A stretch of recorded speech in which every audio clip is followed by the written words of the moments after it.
How to see who viewed your YouTube video. Hey guys, and let's get started. As of now, YouTube does not provide a feature that allows creator to see the individual viewer who have watched the videos.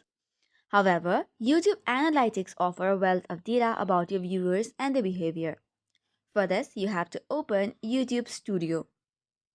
Thereby, you'll see different options such as Analytics. If you go on Analytics, you can view different kinds of options.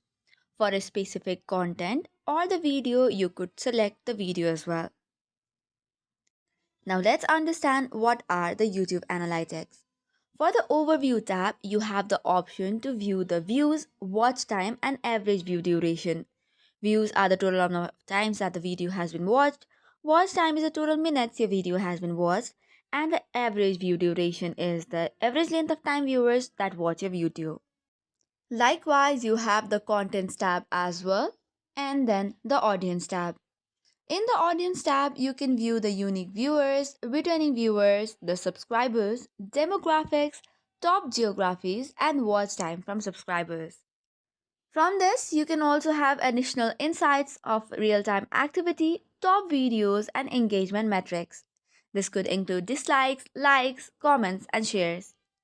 So that is all for today's video. For more such contents, do not forget to hit the like and subscribe button. Thank you and keep watching.